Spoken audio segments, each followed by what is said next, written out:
नमस्कार, मेरा नाम गौरव दुबे है और मैं डिजिटल मार्केटिंग कंसल्टेंट और ट्रेनर हूँ सिंस 2013। इस वीडियो में मैं आपको कुछ गाइड करने वाला हूँ कि अगर आपकी कोई ब्रांड है और आप प्रोडक्ट सेल करते हैं अपने ई कॉमर्स वेबसाइट के थ्रू, तो आप किस डिजिटल मार्केटिंग चैनल को यूज करके अपने प्रोडक्ट के सेल्स को ग्रो कर सकते हैं। क्या उसका स्ट्रेटजी होगा और कौन सा प्लेटफॉर्म आपके लिए बेस्ट होगा। क्या कॉस्ट रेंज के लिए किस तरह का बजट हमें स्टार्टिंग में डिसाइड करना चाहिए। कौन से कैंपेन टाइप्स को हमें पहले रन करना चाहिए, ठीक है, क्योंकि मल्टीपल आपके पास ऑब्जेक्टिव्स होते हैं कैंपेन को रन करने के लिए। तो इन सारे टॉपिक्स के ऊपर हम लोग इस वीडियो में डिस्कस करने वाले हैं। सपोज कि आप कोई भी प्रोडक्ट को सेल करने स्टार्ट करते हैं और आपने क्या किया कि मार्केट प्लेसेस के साथ साथ अपना वेबसाइट भी आपने क्रिएट करा है, चाहे वेबसाइट आपका कस्टमाइज हो, वर्डप्रेस में हो या फिर शॉपिफाई में बना हुआ हो। आप किस तरह से अपने सेल्स को बूस्ट कर सकते हैं। देखिए, टोटली डिपेंड करता है कि आपका जो ई कॉमर्स प्रोडक्ट है उसका कॉस्ट रेंज क्या है और वो किस तरह के ऑडियंस के लिए बना हुआ है। क्या उस प्रोडक्ट के बारे में ऑलरेडी लोगों के अंदर अवेयरनेस है या नहीं है, ये भी काफ़ी ज़्यादा मैटर करता है। मैं इन चीज़ों के ऊपर इसलिए फोकस कर रहा हूँ क्योंकि अगर आपने कोई ऐसा प्रोडक्ट लॉन्च किया है जिसके बारे में लोगों को जानकारी ही नहीं है कि इस तरह का भी कोई प्रोडक्ट हो सकता है, तो उसके मार्केटिंग के लिए फिर थोड़ा डिफरेंट स्ट्रेटजी आपको फॉलो करना पड़ेगा और कुछ ही लिमिटेड प्लेटफॉर्म है जहाँ से आपको उसका एडवर्टाइजमेंट करना पड़ेगा। अगर आपके प्रोडक्ट के बारे में अवेयरनेस अच्छी खासी है, आपको लगता है कि लोगों के अंदर क्यूरियोसिटी है इस प्रोडक्ट को लेकर के और वो ऑर्डर प्लेस करना चाहते हैं सर्च करके बेसिकली, ठीक है। पहले वाला क्या है, मैंने बताया कि जिसके बारे में जानकारी है ही नहीं लोगों को, उसको लोग सर्च नहीं करेंगे। और अगर जिस प्रोडक्ट के बारे में जानकारी है उसको लोग आसानी से सर्च करेंगे और फिर उसको ऑर्डर प्लेस कर सकते हैं। अगर कॉस्ट अच्छा लगा, आपके रिव्यू अगर अच्छे हैं, तो वो ऑर्डर प्लेस कर सकते हैं। तो सबसे पहले हम लोग बात करते हैं कि जिस प्रोडक्ट का अवेयरनेस ज़्यादा नहीं है, आप उस तरह के प्रोडक्ट को कैसे आप सेल करा सकते हैं। तो हम लोग उस तरह के कैटेगरी के प्रोडक्ट को विदाउट अवेयरनेस वाले में रख सकते हैं जो कि बिल्कुल न्यू लॉन्च हुआ है। उसके फीचर्स कुछ ऐसे यूनिक हैं जिस तरह का प्रोडक्ट मार्केट में है ही नहीं कुछ भी।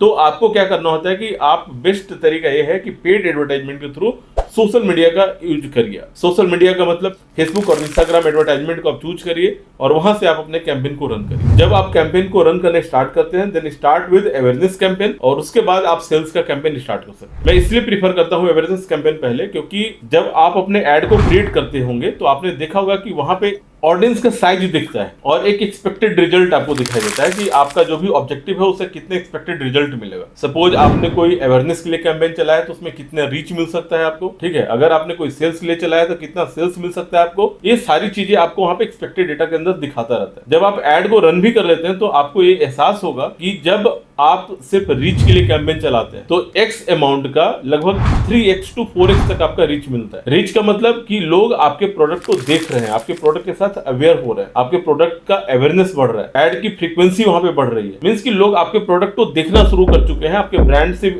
वो रूबरू हो रहे हैं, ठीक है। उनके माइंड में आपका ब्रांड का नाम पहुंच रहा है। इससे क्या फायदा होता है कि जब आप डायरेक्टली सेल्स के लिए कैंपेन चलाएंगे तो वहां पे ऑलरेडी जो ऑडियंस आपने टारगेटिंग किया हुआ है वो एक बार, दो बार, तीन बार आपके एड को देख चुके रहेंगे। इस कंडीशन में क्या होता है कि आपके ऑर्डर प्लेसमेंट होने के चांसेस ज्यादा होते हैं, ऑर्डर प्लेस होने के चांसेस ज्यादा हो जाते हैं। अदरवाइज डायरेक्टली अगर आप सेल्स का कैंपेन चलाते हैं तो वहां पर क्या देखेंगे आप कि रीच का जो कॉस्ट होता है वो ऑलमोस्ट 2x के आसपास होता है। इवन की कभी कभी कुछ प्रोडक्ट के लिए अगर ऑडियंस साइज कम है तो इवन की 0.5%, 0.5x के आसपास भी होता है।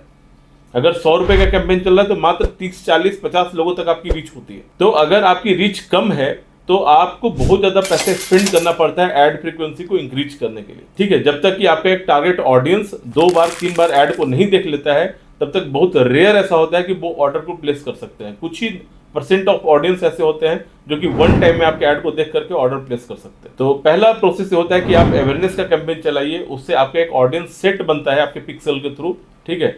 आप दोबारा उनको रिटारगेट भी कर सकते हैं। जो लोग एंगेज कर रहे हैं आपके पोस्ट के साथ, जो लोग आपकी वेबसाइट को विजिट कर रहे हैं, आप उसको दोबारा टारगेट करके भी कैंपेन चला सकते हैं, रिटारगेटिंग आप कर सकते हैं उसके लिए। तो पेड एडवर्टाइजमेंट हमने इसलिए चूज किया क्योंकि अगर आप ऑर्गेनिक के थ्रू जाते हैं तो आपको काफी समय देना पड़ेगा, प्लस में कोई ऐसा प्रोडक्ट नहीं है जिसके लिए आपके मार्केट प्लेसेस प्रमोशन नहीं कर रहे हैं। हर एक प्रोडक्ट के लिए कंपटीशन काफी ज्यादा है, आपको बहुत ज्यादा समय लग जाएगा, तब भी हो सकता है कि गूगल के पहले नंबर पर आप रैंक न कर पाए। इस वजह से सजेस्टेड ये होता है कि आप उसका ऑर्गेनिक प्रमोशन के बजाय पेड प्रमोशन कराइए और वहां से आप ऑर्डर गेन करना शुरू कर लीजिए। दूसरी चीज कि अगर जो प्रोडक्ट के बारे में ऑलरेडी अवेयरनेस है, लोग जानते हैं कि ऐसा प्रोडक्ट होता है, ये फीचर्स होते हैं प्रोडक्ट, तो आप उसको गूगल एडवर्टाइजमेंट से भी स्टार्ट कर सकते हैं। आपको ये देखना होगा कि जो प्रोडक्ट का प्रमोशन करने जा रहे हैं उसके सर्च टर्म्स, सर्च वॉल्यूम्स, ये सारा चीज आपको दिखना पड़ेगा, उसका सीपीसी, ये सारे चीज एनालाइज करने के बाद आप एड कॉपी बना सकते हैं और इवन की शॉपिंग कैंपेन भी आप चला सकते हैं। मर्चेंट सेंटर से आपको अपने प्रोडक्ट को लिंक करना पड़ेगा,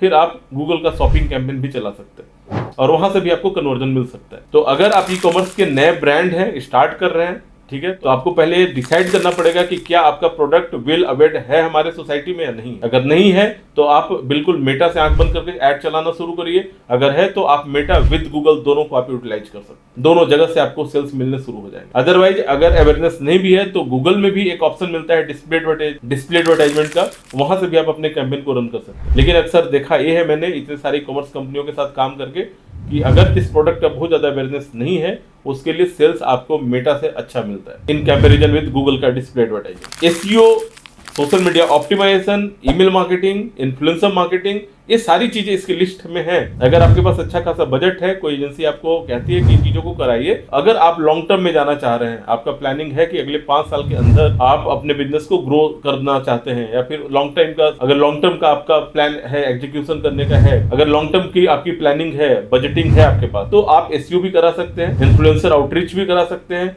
इन्फ्लुएंसर के साथ आप कोलैबोरेशन करके भी एडवर्टाइजमेंट पेड पार्टनरशिप में चला सकते हैं। मल्टीपल ऑप्शंस आपके पास होते हैं। तो स्टार्टिंग का 2 मैंने आपको ऑप्शन बताया, वो तब है जब आप एक लिमिटेड बजट में अपने आप को 4 से 5 महीने के अंदर प्रॉफिटेबिलिटी के अंदर ले जाते हैं, अपने आप को प्रॉफिटेबल बनाना शुरू करते हैं 4 से 5 महीने के अंदर। तो अगर आपका कोई भी कॉस्ट रेंज है, ठीक है, जो मतलब ह्यूज ना हो, ह्यूज के लिए तो फिर डायरेक्टली सेल कैंपेन चलाना ही उचित नहीं है, आपको लीड जनरेट करने पड़ेंगे, उसके बाद आप सेल्स करिए। अदरवाइज अगर लो कॉस्ट प्रोडक्ट हैं आपके, तो आप इसी तरह से अपने कैंपेन को रन करिए, आपको काफी अच्छा रिजल्ट मिल सकता है। Thank you so much for watching this video.